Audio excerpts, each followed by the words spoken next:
नमस्कार श्रोते हो, रेडिओ जयंतच्या आनंदी कट्ट्यावर मी अनुराधा आपण सर्वांचं मनपूर्वक स्वागत करते.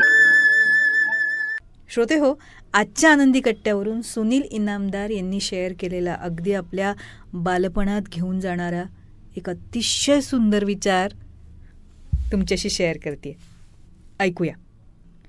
आला मंतर कोल्हा मंतर छू, कोल्ह्याची आई कांदा खाई बाळाचा बाऊ बरा होई. तुम्हाला आठवते जेव्हा कधी आपण लहानपणी खेळताना पडलो, रडायला लागलो किंवा कोणत्या तरी वस्तूमुळे आपल्याला लागलं तर आई बाबा आजी आपल्याला जवळ घ्यायचे आणि कोणत्या तरी दिशेला बोट दाखवून म्हणायचे, काही नाही झालं, तो बघ उंदीर पळाला. आणि मग आपणही त्या नसलेल्या उंदराकडे बघत लागलेलं विसरून जायचो नाही आणि पुन्हा खेळायला लागायचो. ज्या वस्तूमुळे लागलं त्या वस्तूला आई बाबा आजी आजोबा हळूच चापट द्यायचे आणि त्या जागेकडे किंवा त्या वस्तूकडे डोळे वटारून म्हणायचे, हाट रे, आमच्या पिल्लूला मारतोस काय. आणि मग असं म्हटल्यावर आपल्याला आनंद व्हायचा.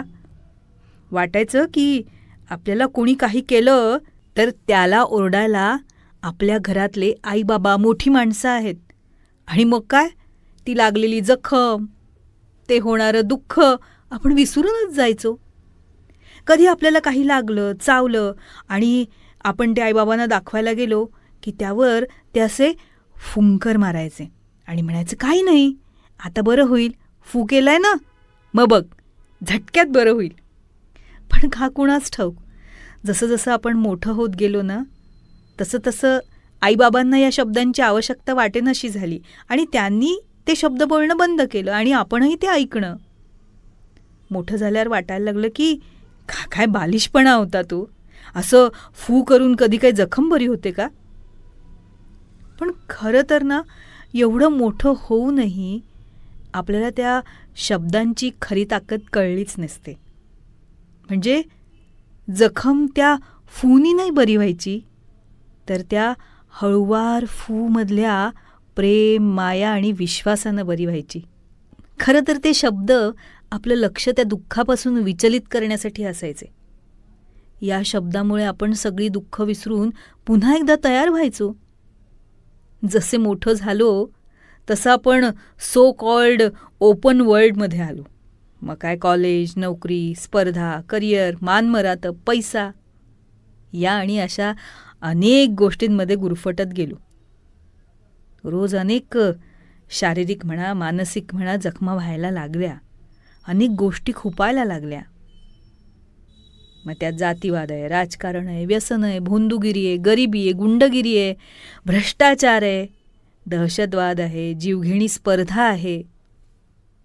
रोज रोज नवी आव्हानं समोर यायला लागली आणि रोज नवनवीन कृत्रिम गरजांना आपण बळी पडायला लागलो. पण दुर्दैवानं यावेळी काही झालं नाही.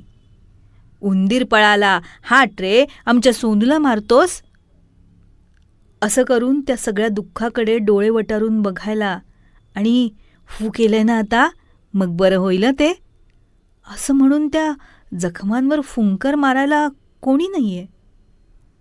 आता ते जादुई शब्द हरवलेत. कदाचित असते तर हे सारं घडलंच नसतं. खरं सांगू, किती मोठे झालो ना आपण, तर या बालिश वाटणाऱ्या शब्दांचं खरं मूल्य ना आता कळायला लागलंय. ते शब्द फक्त सांत्वन करणारे नव्हते, तर सामर्थ्य देणारे होते. आपलं दुःख विसरून जगापुढे पुन्हा दिमाखात उभं राहायला शिकवणारे होते. आपल्या जखमा विसरून पुन्हा खेळायला लावणारे शब्द होते ते. वरवर पोरकट वाटणाऱ्या या शब्दांमध्ये प्रेम, माया, विश्वास याचं प्रचंड सामर्थ्य होतं. कधीतरी वाटतं कितीही मोठे झालो आणि कितीही मोठं संकट आलं तरी जर का पुन्हा कोणी उंदीर पळाला, हाट रे, फू केलंय ना आता, असे शब्द उच्चारले तर सारी संकट सारी दुःख पळून जातील. त्या लहानपणीच्या अदृश्य उंदराशी आणि पुन्हा दुसऱ्या दिवशी या नियतीशी 2 हात करायला आपण पुन्हा सज्ज होऊ. मंडळी, खरंच माणूस कितीही मोठा झाला ना तरी त्याला कधी कधी त्या प्रेमळ, विश्वास देणाऱ्या, माया करणाऱ्या, सामर्थ्य देणाऱ्या फूची गरज पडतेच. आणि ही फू आपल्याला फक्त वडील माणसांनीच किंवा आईबाबांनीच द्यायला हवी असं नाही आहे, कारण त्यांनाही कधीतरी ह्या फूची आपल्याकडनं गरज असतेच ना.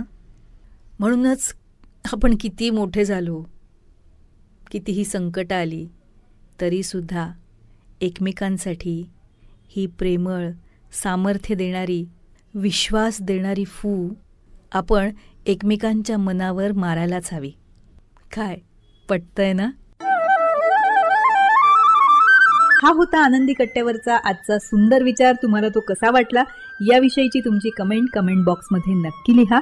आणि त्याचबरोबर रेडिओ जयंतचे दर्जेदार कार्यक्रम ऐकण्यासाठी रेडिओ जयंत लाईक करा, शेअर करा आणि सबस्क्राईब करा. रेडिओ जयंतचं सबस्क्रिप्शन फ्री आहे. आणि त्याचबरोबर नोटिफिकेशनसाठी बेल आयकॉनवर क्लिक करायला सुद्धा विसरू नका.